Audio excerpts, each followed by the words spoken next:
బీసీలకు ప్రత్యేకత చట్టం, ఎందుకంటే జనాభాలో సగం కలిగిన మనకు బీసీలకు ప్రత్యేకత చట్టం ఎన్నికల సమయంలో మాట చెప్పాం. అది కూడా ఏర్పాటుకు అడుగులు వేయబోతున్నామన్న విషయాన్ని కూడా మీకు తెలియజేస్తున్నాం అధ్యక్ష.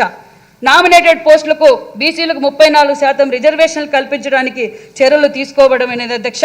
అంతేకాకుండా ఇది బీసీలకు పెద్దపీట వేసేందని ఆ ప్రభుత్వం మరొక నిదర్శనం అధ్యక్ష.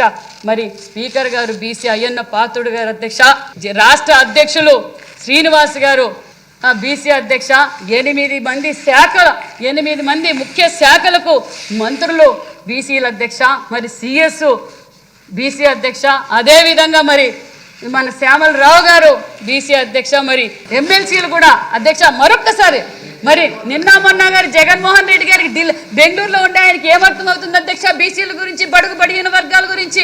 ఉన్న 3 కూడా బడుగు బడుగున వర్గాలకే కేటాయించిన ప్రభుత్వం ఎన్డీఏ ప్రభుత్వం అనే విషయాన్ని కూడా మీకు తెలియజేస్తున్నాం అధ్యక్ష.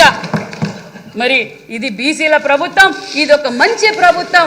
మాన్యశ్రీ ముఖ్యమంత్రి చంద్రబాబు నాయుడు గారి ఏ నమ్మకంతో అయితే బీసీలు ఓటేశారో ఆ నమ్మకాన్ని మేము నిలబెట్టుకోబోతున్నాం అన్న విషయాన్ని కూడా మీకు తెలియజేస్తున్నాం అధ్యక్ష. మరి అంతేకాకుండా బీసీలకు హౌసింగ్ స్కీమ్లో అదనంగా 50,000 రూపాయలు ఇవ్వబోతున్నామన్న విషయాన్ని కూడా మీకు తెలియజేస్తున్నాం. అదేవిధంగా దామాజా లెక్కల ప్రకారం నిధులు కూడా కేటాయించబోతున్నామన్న విషయాన్ని కూడా మీకు తెలియజేస్తున్నాం.